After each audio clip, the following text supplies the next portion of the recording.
अंतिम विदाई है और पहलगाम आतंकी हमले में सुशील की जान गई थी।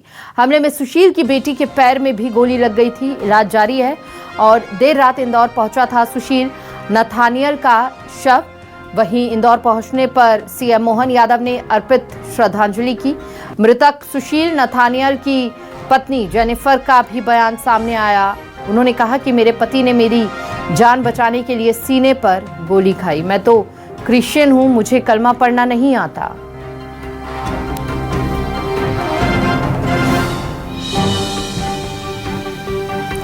तो हमले में सुशील की बेटी के पैर में भी गोली लगी थी।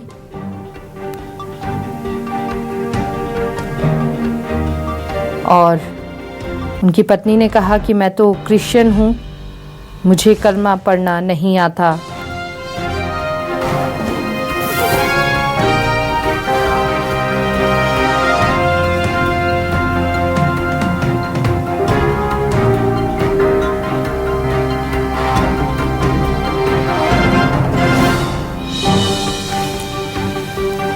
और ज्यादा जानकारी के लिए संवाददाता हेमंत शर्मा हमारे साथ जुड़ चुके हैं।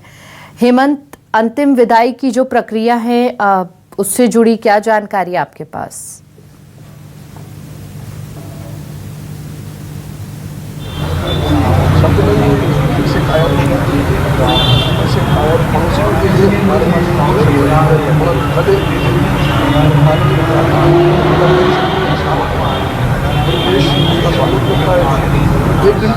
देखिए, बिल्कुल मैं नंदा नगर के चर्च में मौजूद हूँ। संत जोसेफ चर्च है जहाँ पर सुशील नथानियल को अंतिम विदाई के लिए जो अंतिम प्रेयर है वो की जा रही है।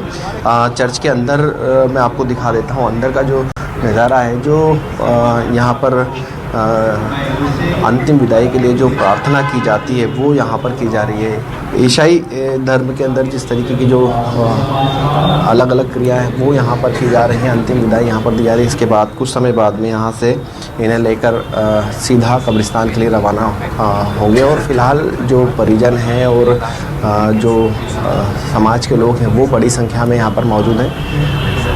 अंदर अंतिम जो क्रिया है वो यहाँ पर की जा रही हैं और इसको अंतिम जो पाठ है वो यहाँ पर कहा जाता है। अंतिम प्रेयर यहाँ पर की जाती है। आखिरी प्रेयर जो है वो यहाँ पर की जाती है। उनकी बेटी यहाँ पर मौजूद है, उनके पत्नी जो है सुशील की वो यहाँ पर मौजूद है। उसके साथ ही अगर हम देखें बाहर की तरफ तो बाहर भी जो लोग हैं वो यहाँ पर मौजूद नज़र आ रहे हैं। बहुत लोग जो हैं वो जो परिवार के और आसपास के लोग हैं वो पहुँचे हुए हैं। अब से कुछ देर बाद में जो सुशील नथानियल हैं उनके जो परिजन है वो भी यहाँ पर पहुँच चुके हैं और अब से कुछ देर बाद उनको अंतिम विदाई जो है वो यहाँ पर दी जाएगी। इसके साथ ही अगर हम बात करें जो उनके भाई हैं वो भी यहाँ पर मौजूद हैं।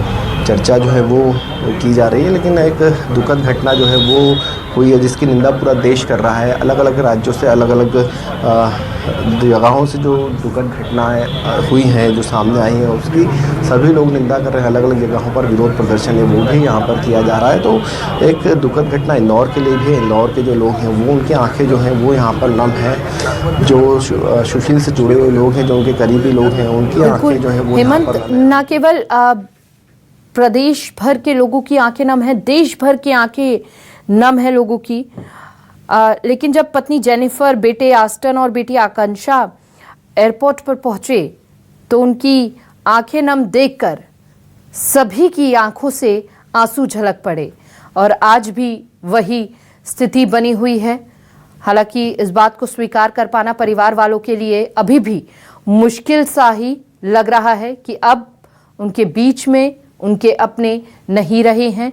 सुशील नाथानियल अब इस दुनिया में नहीं रहे, लेकिन दहशतगर्दों को हेमंत बख्शा नहीं जाएगा।